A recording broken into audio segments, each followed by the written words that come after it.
내 일생의 성경 통독 2022년 10월 2일 주일입니다. 주님의 평강을 기원드리며 마태복음 26장에서 28장 그리고 마가복음 1장을 요약하겠습니다. 마태복음 26장은 예수 그리스도의 고난과 죽으심에 대한 기사입니다. 마리아가 향유를 아낌없이 예수님께 붓습니다. 반면 예수님을 3년 동안 따르던 가룟 유다는 은 30에 예수님을 배신하고 예수님을 팔기로 합니다. 예수님은 십자가 고난을 앞에 두고 제자들과 마지막 만찬을 하십니다. 그 후 겟세마네 동산에서 힘써 기도하시고 그 밤에 예수님은 가룟 유다의 배신으로 로마 군병들에게 넘기워서 대제사장 가야바 앞에서 신문을 받게 됩니다. 마태복음 27장도 계속해서 예수님의 고난과 죽으심에 대한 내용입니다. 가룟 유다는 양심의 가책으로 스스로 목을 메어 죽게 되고 예수님은 빌라도에게 끌려가 재판을 받으십니다. 마침내 온 인류의 죄를 위하여 십자가에 못 박히시고 장사됩니다. 마태복음 28장입니다. 안식 후 첫날 예수님의 무덤을 살피러 왔던 몇몇 여인들이 예수님의 무덤 앞에서 놀라운 일을 경험합니다. 예수님의 부활하신 모습을 뵌 것입니다. 이 소문이 퍼지자 대제사장들은 돈으로 사람들을 매수하여 예수님의 부활을 숨기려 합니다. 예수님은 제자들이 보는 앞에서 성천하시며 다음과 같이 당부하십니다. 마태복음 28장 18절에서 20절 예수께서 나와 말씀하여 이르시되 하늘과 땅의 모든 권세를 내게 주셨으니 그러므로 너희는 가서 모든 민족을 제자로 삼아 아버지와 아들과 성령의 이름으로 세례를 베풀고 내가 너희에게 분부한 모든 것을 가르쳐 지키게 하라. 볼지어다 내가 세상 끝날까지 너희와 항상 함께 있으리라 하시니라. 마가복음 1장으로 넘어가겠습니다. 예수님의 오심을 예비하러 온 세례 요한의 사역을 기록하며 또 예수님은 세례 요한에게 세례를 받으시는 장면이 기록되어 있습니다. 그 후 광야에 나아가 40일간 기도 중에 사단의 시험을 받으십니다. 세례 요한이 잡힌 후에 예수님은 하나님 나라의 복음을 전거하십니다. 가버나움에서 귀신을 쫓으시고 시몬 베드로의 장모의 열병을 치유하시고 온 갈릴리를 두루다니시며 전도와 축사와 그리고 치유 사역을 하십니다. 오늘도 주 안에서 복된 하루 되시기를 주님의 이름으로 축복합니다. 마가복음 2장에서 5장 말씀 요약하도록 하겠습니다. 2장은 예수께서 가버나움에서 중풍병자를 고치시는 내용입니다. 예수님 계신 곳에 집에 많은 사람들이 있었기 때문에 무리들 때문에 들어가지 못하고 지붕을 뜯어서 구멍을 내고 이 환자를 내렸습니다. 예수께서 그들의 믿음을 보시고 작은 자야 내 죄사함을 받았다고 말씀하셨죠. 그리고 바닷가에 가서 세관에 앉아있는 레위를 부르시고 나를 따르라고 말씀하셨습니다.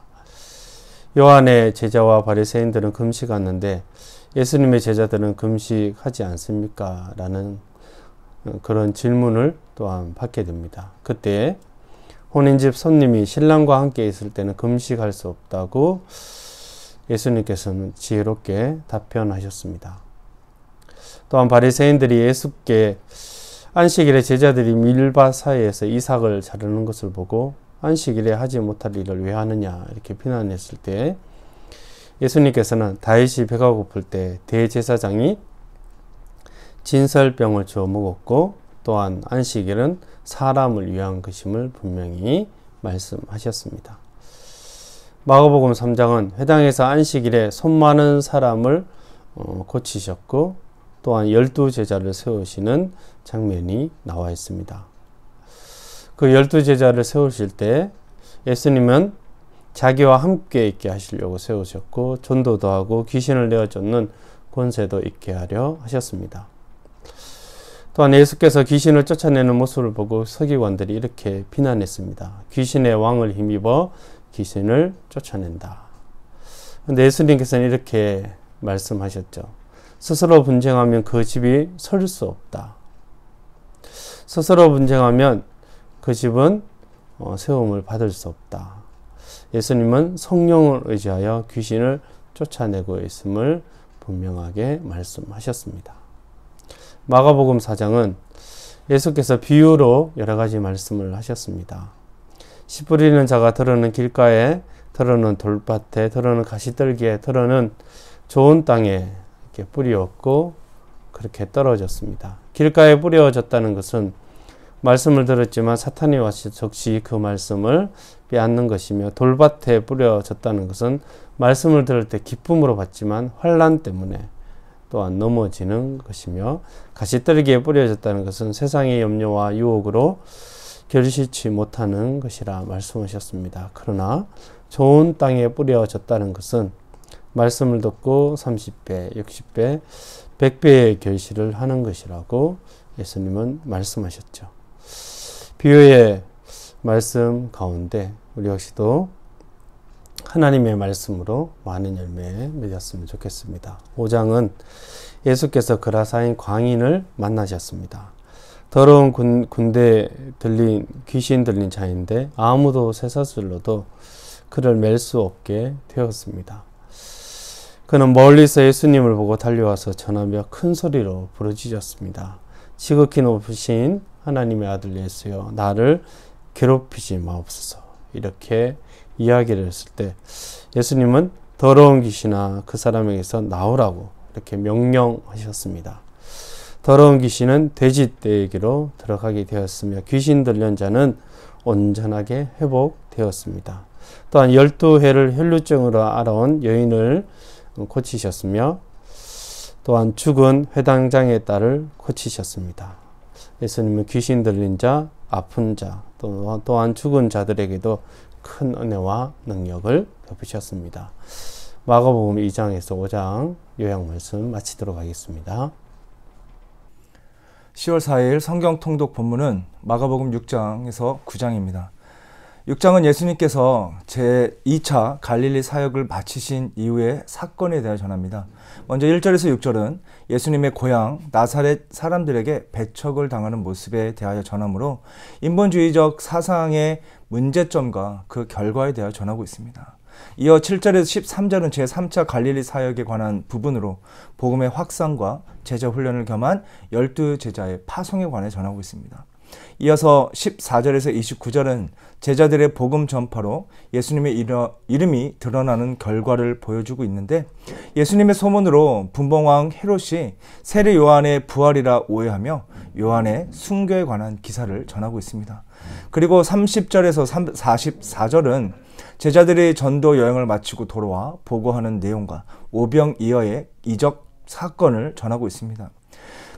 끝으로 45절에서 56절은 오병이어의 기적 이후 즉시 벳세다 지역으로 이동하시는 과정 속에 게네사렛의 한 지역에서 물 위를 걸으시는 이적에 대하여 전하고 많은 병자를 치료해 주시는 사건에 대하여 전하고 있습니다.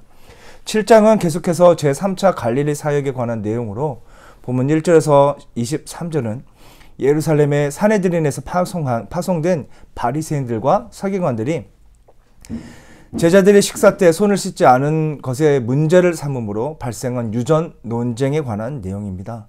예수님은 장로들의 유전 준수 문제로 올무에 빠뜨리려고 하자 예수님께서는 그들의 외식적인 문제에 지적을 하시고 사람을 더럽게 하는 것은 마음에서 나오는 것이라 정결의 중요한 교훈을 전하십니다. 이어 24절에서 37절은 두로에서 이방인 수로보니게 여인의 겸손한 믿음을 보시고 귀신 들린 딸을 치료하는 내용을 전하고, 데가벌리 지역을 거쳐 갈릴리 호수 동편에서의 내용과 귀머거리며 어눌한 자를 치료하신 사건에 대하여 전합니다. 이를 통해 예수님의 구원이 세계 만방으로 확장되는 구약의 예언이 실현되는 것을 알 수가 있습니다. 8장은 제3차 갈릴리 사역의 종결 부분으로 먼저 1절에서 10절은 오병이의 기적과 같은 칠병이의 기적으로 4,000명을 먹이시는 사건에 대하여 전하고 달마누다 지방으로 이동하시는 사건에 대하여 전합니다. 이로 인해 예수님은 우리의 필요를 아시는 창조주요 영원한 생명과 축복의 근원이심을 우리는 알게 됩니다. 이어 11절에서 26절은 표적 논쟁으로 불리는 사건과 제자들을 향한 바리새인과 헤롯의 누르게에 대한 예수님의 경계 말씀을 전하고 벳사다에서의 소경 치유 사건에 대하여 전합니다. 이어지는 27절에서 30절은 가이사랴 빌립보로 가는 도중 제자들에게 예수님이 누구신지 묻는 질문에 그 유명한 베드로의 최초의 신앙 고백을 전합니다. 끝으로 31절에서 9장 1절은 예수님께서는 앞으로 일어날 예수님의 순환 예고와 죽임을 당하고 부활하실 것에 대해 최초로 전하여 주시며 자신을 따르기 위해선 자기 십자가를 지고 따라야 한다는 제자도의 핵심에 대한 교훈을 전하십니다.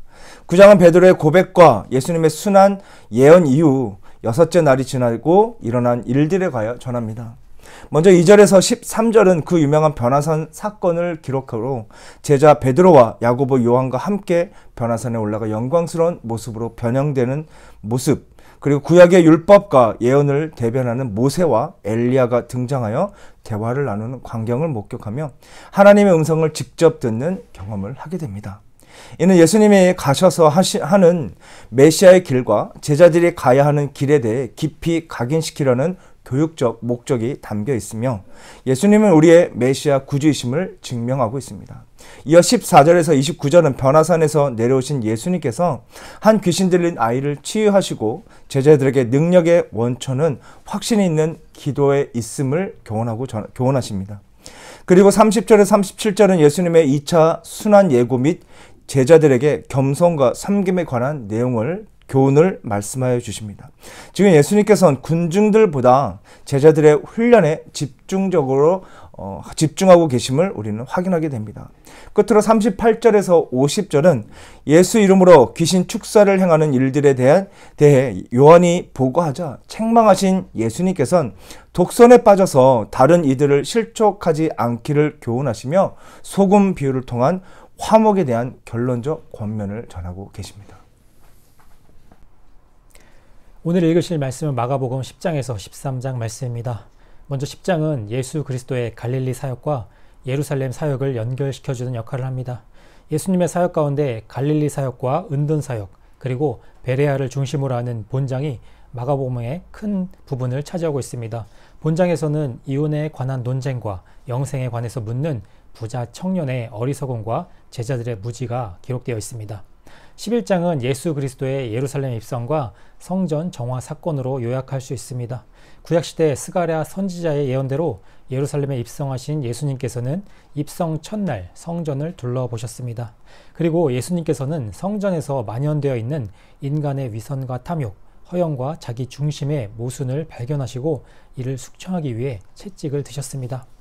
12장에서 예수님은 여러 가지 면에서 우리에게 가르침을 주고 있습니다.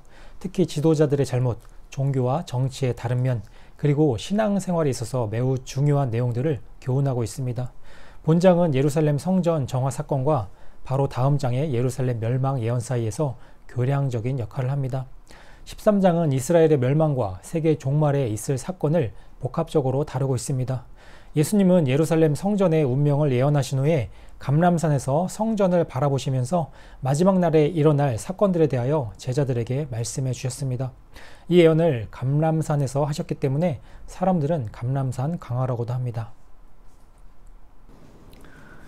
안녕하세요. 네, 반갑습니다. 네, 오늘 성경 통독 범위는 마가복음 14장에서 16장, 그리고 누가복음 1장이 되겠습니다. 네, 14장입니다. 본장은 예수 그리스도의 십자가의 고난과 죽음에 대한 설명으로 시작합니다.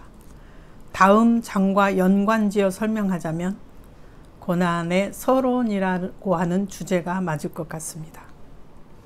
1절부터 2절입니다. 대제사장과 서기관들이 예수님을 죽일 방도를 찾습니다.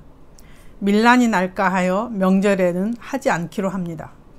3절에서 9절입니다. 예수님께서 십자가의 죽음을 당하시기 이틀 전에 베다니에서 저녁을 잡수시는 자리에서 한 여자로부터 머리에 향유를 바르게 됩니다. 10절에서 11절입니다. 예수님을 팔기 위해 가룟 유다가 대제사장들과 약속을 합니다. 12절에서 31절입니다. 예수님께서 당신의 제자들과 유월절 식사를 하십니다. 이 자리에서 예수님은 성만찬 의식을 제정하셨으며 만찬 도중과 후에 제자들에게 강론하십니다. 32절에서 42절 예수님께서 겟세마네 동산에서 간절히 기도하십니다. 43절에서 52절입니다. 예수님께서 가룟 유다에게 배신을 당해 팔리십니다. 그리고 대제사장들로부터 파송된 자들이 예수님을 결박합니다. 53절에서 65절입니다. 예수님께서 대제사장들 앞에서 신문을 당하십니다. 그리고 그 법정에서 부당한 모독을 당하십니다. 66절에서 72절은 베드로가 예수님을 부인합니다. 15장입니다. 본 장에서는 예수님의 고난의 완성을 보게 됩니다.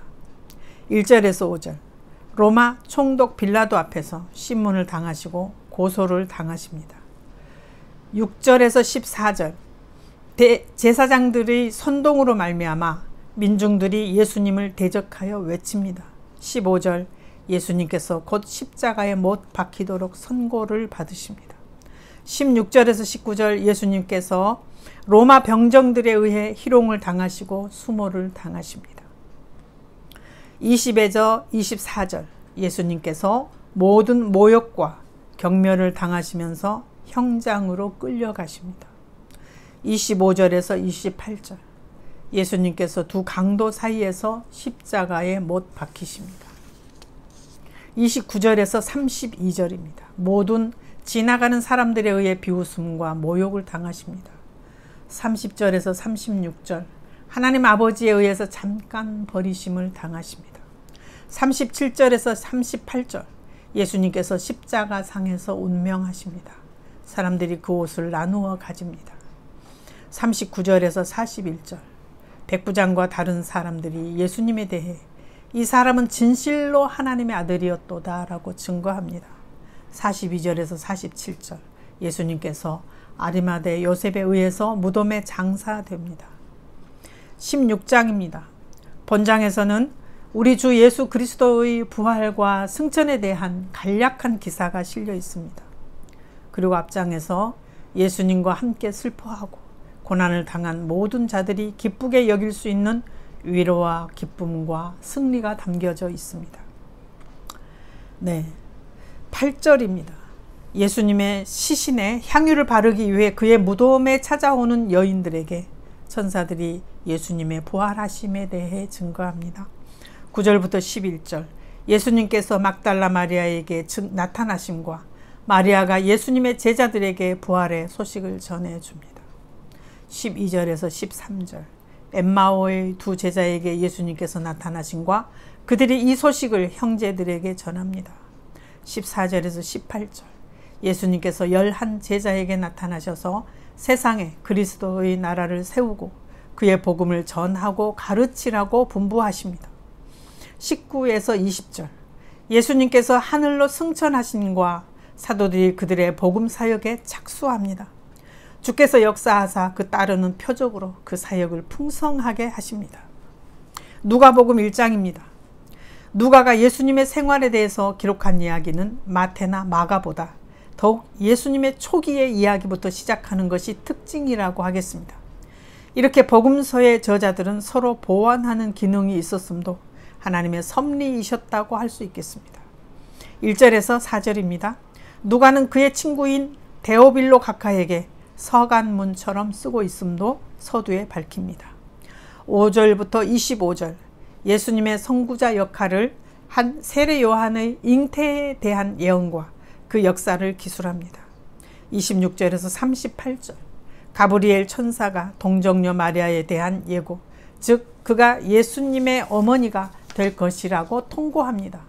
39절에서 56절. 마리아와 요한의 어머니 엘리사벳은 다 같이 임신 중이었고 저들이 잉태하고 있는 그 아기와 그때 당시의 예언에 대해 서로 나눕니다. 57절에서 66절. 예수님보다 6개월 먼저 세례 요한이 출생하고 할례를 받습니다. 67절에서 79절. 사가랴는 세례 요한의 출생과 예수님의 탄생을 생각하며 찬양을 올립니다. 80절. 세례 요한의 성장에 관해 간략하게 서술합니다. 아이가 자라가며 심령이 강하여지고 이스라엘에 나타날 때까지 빈들에 있습니다. 감사합니다. 누가복음 2장입니다. 2장은 예수님의 탄생 이야기를 전합니다. 7절까지는 예수님께서 어떻게 베들레헴에 나게 되시는지를 이야기합니다. 그리고 21절까지는 베들레헴의 목자들이 예수님의 탄생 소식을 듣게 되죠. 그리고 수많은 천구 천사들이 예수님의 탄생을 찬송하는 모습을, 그리고 그 고백의 노래들이 나타납니다. 특별히 천사들이 예수님을 구주라 하며 하나님께는 영광이요 사람들 중에는 평화로다 하는 노래는 예수님의 생애를 기억해 볼 때 심상치 않은 노래이지요. 그리고 40절까지는 특별한 두 사람이 예루살렘에 오신 아기 예수님을 영접하며 찬양합니다. 그 사람은 바로 시므온과 안나라는 사람들입니다. 이들을 통해 구주 예수께서 세상에 오신 것은 우연이 아닌 분명한 하나님의 계획과 뜻이었음이 드러나고 있습니다.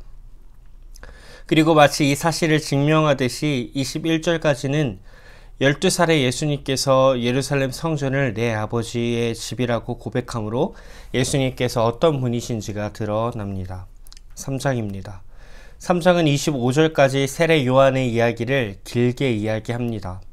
먼저 6절까지는 세례 요한이 이사야서에 예언된 선지자임을 드러내고, 그리고 15절까지는 세례 요한의 설교라 불리며 백성들이 세례 요한을 메시아라고 생각할 만큼 그가 얼마나 큰 인물이었는지가 묘사됩니다.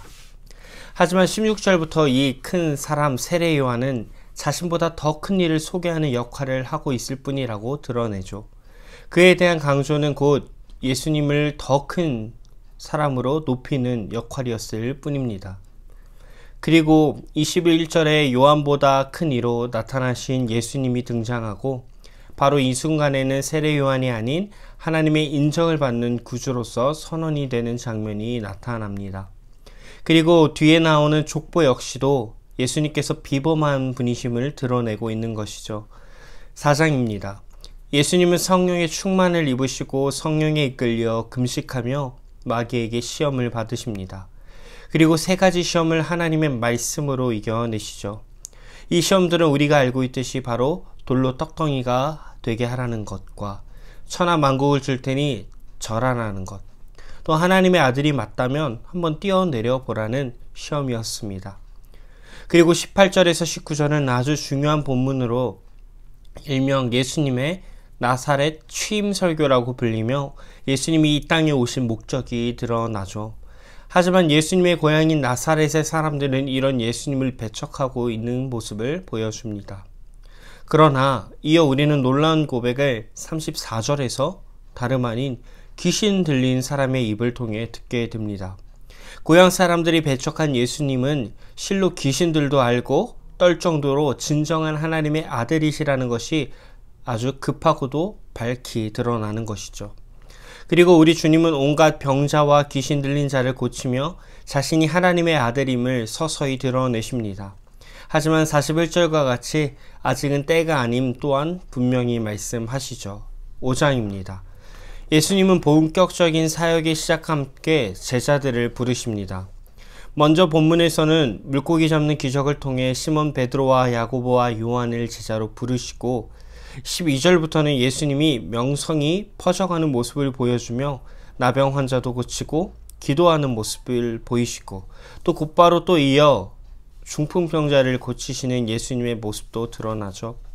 그리고 주님은 이런 중풍병자를 고치시며 24절에서 자신이 메시아, 곧 죄를 사하러 오신 분이심을 분명하게 드러내십니다. 그리고 이런 메시지는 레위를 제자로 부르는 이야기 가운데 32절을 통해 다시 한번 확증이 됩니다.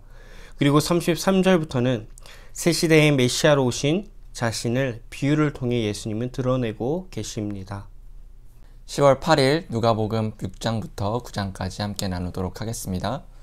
누가복음 6장 1절부터 19절까지는 유대교 지도자들과 예수님의 갈등을 더욱 심화시키고 표면화시킨 안식일 논쟁과 예수님이 자신을 도와 하나님 나라 확장에 이바지할 12제자를 택하여 사도로 세운 기사가 기록되어 있습니다.